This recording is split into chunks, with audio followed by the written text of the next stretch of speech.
yuvadiz. Ruslan izzətlidir namizədimiz. Tanrıdan dilədir. Məni hakimiyyət parlamentə buraxmaya da bilər, üzr istəyirəm. Məni parlamentə buraxmaya da bilər. Amma buradakı nömrə vasitəsilə istənilən zaman mənə zəng eləyin.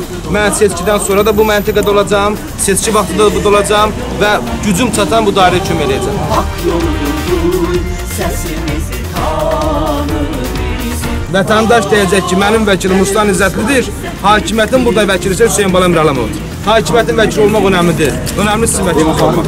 Gəldi, zamanı gəldi.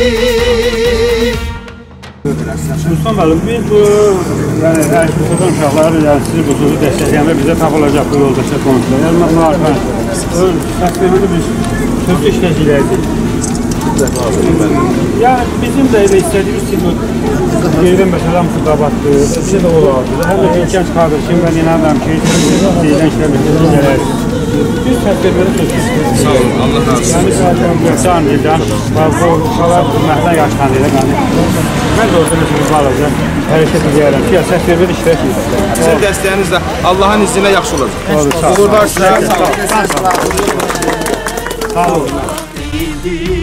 O gəldi, bugün səfərlər olaq zamana. Yol aşaq eşqə elmə insana, səs verək yoluna. Bu yol haqq yolundur, səsimizi tanır bizim. Gəlir Ruslan İzzətli, bilir Ruslan İzzətli, xalqın istəyi. Zamanı gəldi, zamanı gəldi.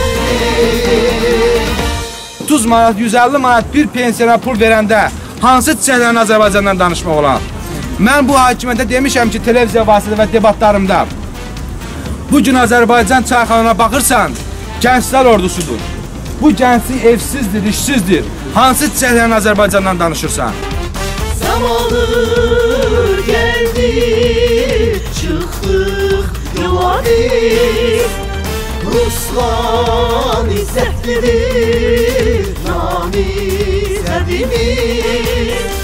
Tanrıdan dilədir, açsın yolunu. Elə bir millət vəkili seçin ki, Xətainin problemi, bu ölkədə yaşlı insanların 130-140 manat əmək haqqı alması məsələsi parlamentdə qalsın.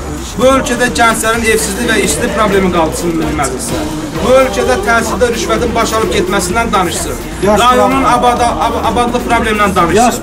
Və dünyanın heç bir yerində, yenə təkrar edirəm, 28-32%-dən kredit yoxdur. Onu qabarsın ki, nədən mənim dövlətim öz vətəndaşına 28-32%-dən kredit verir? Zamanı gəldi.